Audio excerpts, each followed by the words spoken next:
Siapin 5 hal ini ketika kalian belajar fotografi. Let's go, kita bahas. Halo guys, aku Serbani dan aku adalah seorang fotografer produk yang berdomisili di Bandung. Di video kali ini aku bakal ngebahas tentang 5 hal teknis maupun non-teknis yang harus kalian siapin ketika kita mau belajar fotografi.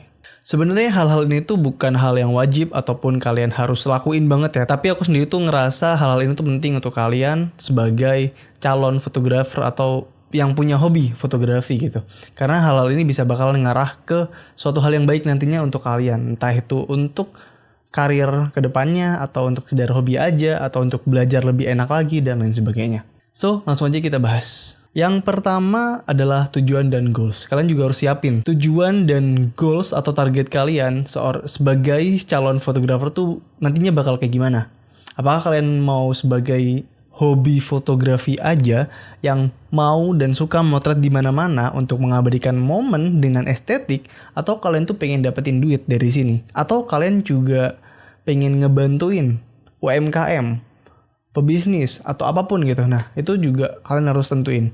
Kalaupun kalian nggak ngerti, minimal kalian udah punya gambaran nih. Nanti ketika kalian belajar fotografi, kalian tuh manfaat yang pengen kalian salurin itu ke arah mana. Dan ini yang bakalan ngebuat kalian jadi lebih semangat untuk belajar fotografi lebih detail dan lebih dalam. Ketika kalian punya tujuan, kalian bakal punya rasa ambisi yang gede banget dalam diri, dan jadinya kalian tuh menggebu-gebu untuk mempelajari hal-hal baru dalam fotografi ini. Baik dalam teknisnya atau dalam non-teknisnya, karena banyak banget detail-detail pelajaran yang kita bisa ambil dari fotografi ini. Nah, tujuan dan goals ini bakal ngebantu juga dalam karir kalian. Apakah kalian tuh pengen menjadi seorang fotografer profesional yang memiliki vendor, atau menjadi freelancer, atau menjadi karyawan di salah satu perusahaan yang besar? Nah, itu juga bakalan mempengaruhi ke arah sarannya nanti. Tapi kalau kalian pengen belajar fotografi untuk sekedar hobi aja, ya itu nggak masalah. Karena dari situ mungkin kalian bisa mendapatkan kesenangan, kegembiraan, dan itu is okay. Yang kedua, genre. Nah, di genre ini kalian juga harus siapin genre mana yang kira-kira kalian tuh sukai, dan dari situ kalian bener-bener dapetin feel yang dapat banget gitu di dalam diri kalian. Kan banyak nih genre-genre di fotografi itu banyak banget ya. Di aku sendiri itu lebih ke foto makanan dan foto produk.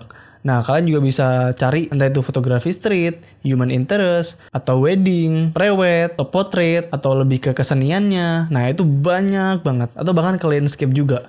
Nah, kalian bisa pertama-tama tuh ketika kalian mau belajar fotografi, kalian coba cari genre mana yang kira-kira cocok sama kalian. Kalaupun kalian nggak tahu nih genre mana yang bakalan cocok, kalian bisa coba nyemplung satu-satu genrenya. Dari mulai fotografi street dulu, human interest, terus dari wedding, prewed gitu. Kalau kalian ada kesempatan, itu kalian bisa cobain aja. Karena dari situ kalian bakalan dapetin satu genre yang wah, ini gila.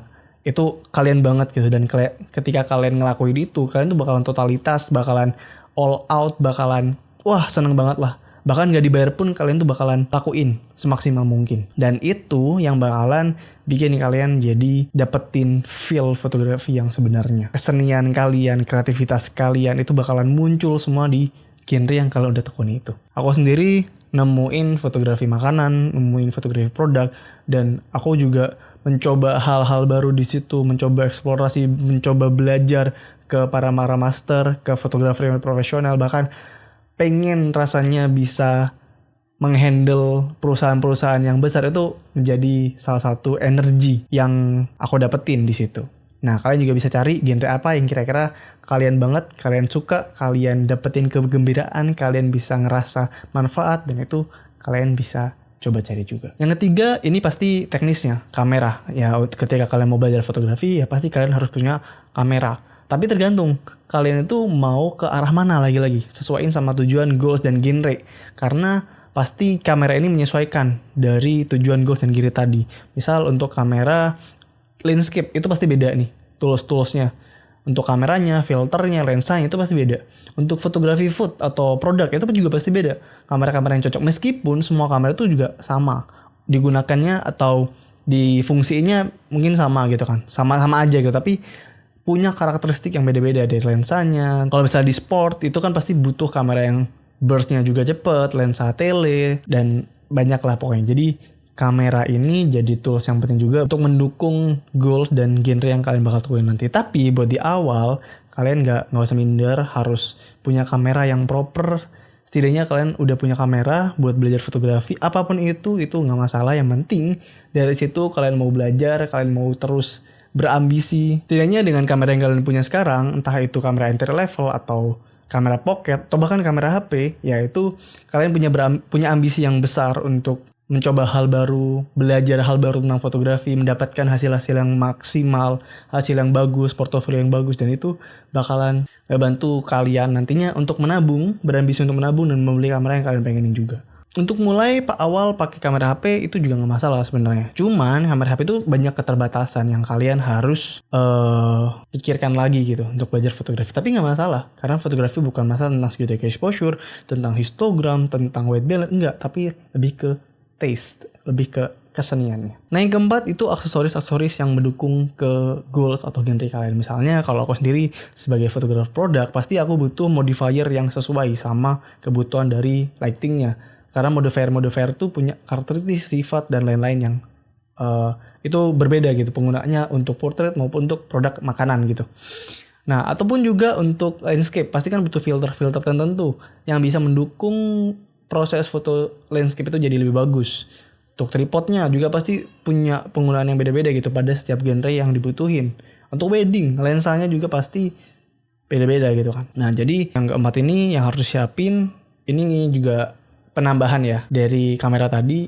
Ya ini nggak begitu signifikan tapi penting nantinya kalau kalian mau fokus ke ranah profesional. Yang kelima atau yang terakhir ini adalah rasa penasaran yang tinggi dan ambisi dalam diri kalian. Karena banyak banget gue nemuin orang-orang yang udah punya kamera, punya lensa yang bagus, tapi ambisinya tuh sedikit. Jadi dia tuh gak bisa dapetin feels dari fotografi, dari berkarya, dari kesenian ini. Bahkan bisa dibilang mungkin dia udah mencari klien tapi gak dapet.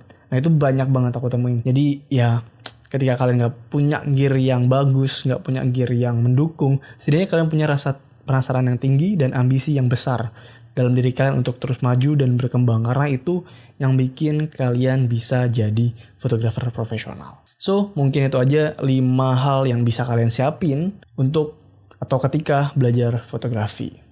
Di next playlist gue bakalan coba lebih bahas tentang teknis dari basic fotografi.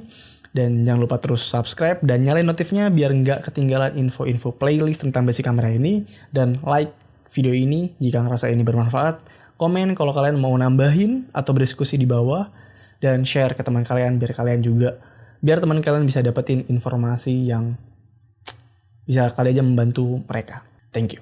Bye-bye.